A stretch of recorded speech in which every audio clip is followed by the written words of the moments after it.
সাবেক প্রধানমন্ত্রী বেগম খালেদা জিয়ার মৃত্যুতে তৃতীয় ও শেষ দিনের মতো দেশজুড়ে রাষ্ট্রীয় শোক পালিত হচ্ছে আজ। সকালেই দাদির কবরে জিয়ারত করেন জাইমা রহমান। সকাল 10:30টার দিকে খালেদা জিয়ার ছোট ছেলের স্ত্রী শর্মিলা রহমান সহ পরিবারের অন্যান্য সদস্যদের নিয়ে জিয়া উদ্যানে আসেন জাইমা রহমান। এ সময় তারা ফাতিহা পাঠ করেন। জিয়ারত শেষে বেলা 10:40 দিকে তারা সেখান থেকে ফিরে যান। এছাড়া সকাল থেকে খালেদা জিয়ার প্রতি শ্রদ্ধা জানাতে আসেন বিএনপি নেতাকর্মী সহ শত শত শোকার্ত মানুষ।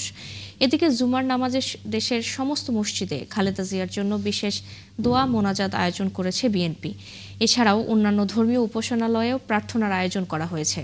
শোকের শেষ দিনে সমস্ত সরকারি, আধা সরকারি, স্বায়ত্তশাসিত প্রতিষ্ঠান, শিক্ষা প্রতিষ্ঠান সহ সকল সরকারি, বেসরকারি ভবন এবং বিদেশে বাংলাদেশ মিশনগুলোতে জাতীয় পতাকা অর্ধনমিত রাখা হয়েছে।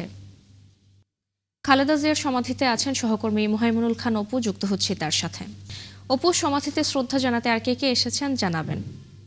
যে পরিবারের সদস্যরা সকাল 10:30টার দিকে এখানে যখন আসেন, তারা যখন 10:40-এর দিকে চলে যান, তারপরেই কিন্তু বিএনপি সহ তাদের সহযোগী সংগঠন যেগুলো রয়েছে এবং সর্বসাধারণ মানুষ যারা রয়েছে, তারা কিন্তু এই বেগম জিয়ার সমাধিস্থলে এসে ফুলের শ্রদ্ধা নিবেদন করছেন, কবর জিয়ারত করছেন, দোয়া প্রার্থনা করছেন। এছাড়াও দেখতে পাচ্ছেন যে কিছুক্ষণ আগে নাটোর 2 আসনের মনোনীত প্রার্থী সহ অন্যান্য আরও যারা সিনিয়র নেতৃবৃন্দ রয়েছেন, আমানুল্লাহ আমান সহ অন্যান্য যারা রয়েছেন, তারাও কিন্তু এসেছিলেন। এখানে এখন যারা রয়েছেন এরা সাধারণত মূলত বিএনপির কর্মীরাই কিন্তু এই বিভিন্ন ইউনিটের যারা প্রধান রয়েছেন তাদের নেতৃত্বে তারা এসে এখানে কবর জিয়ারত করছেন। তারপর তারা চলে যাওয়ার পরে অন্যরা সুযোগ পাচ্ছেন।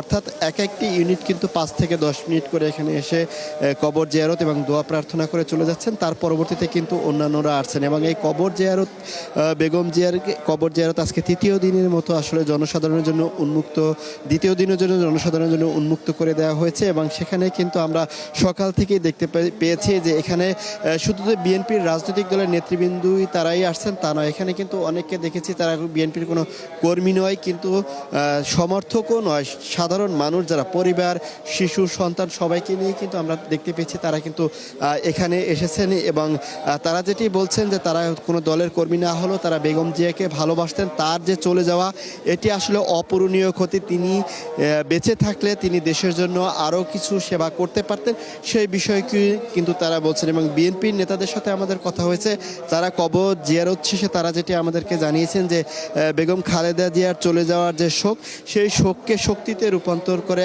আগামী দিনে বিএনপির ভারপ্রাপ্ত চেয়ারম্যান জনাব তারেক রহমানের হাত ধরে নতুন বাংলাদেশ তৈরি করবেন, এমনটি কিন্তু তারা প্রত্যাশা করছেন। তবে এই বেগম খালেদা জিয়ার সমাধিস্থলে সাধারণ মানুষজন যেমন ফুল দিয়ে শ্রদ্ধা নিবেদন করছেন, অনেকে দোয়া প্রার্থনা করছেন, কবর জিয়ারত করছেন এবং পাশে আমরা অনেকে কিন্তু কোরআন তেলাওয়াতও করতে দেখেছি। তবে এই স্থানটিতে অর্থাৎ পুলিশের নিরাপত্তা ব্যবস্থা কিন্তু রয়েছে, পাশাপাশি সেনাবাহিনী, বিজিবিও রয়েছে। নিরাপত্তা যারা বরাবরের মতো তারা কিন্তু দায়িত্ব পালন করে যাচ্ছেন। এবং আজ শুক্রবার দিন জুমার নামাজ শেষে কিন্তু এই নেতাকর্মীদের ঢল সেটি আরও বাড়বে এই কবর জিয়ারত প্রাঙ্গণে।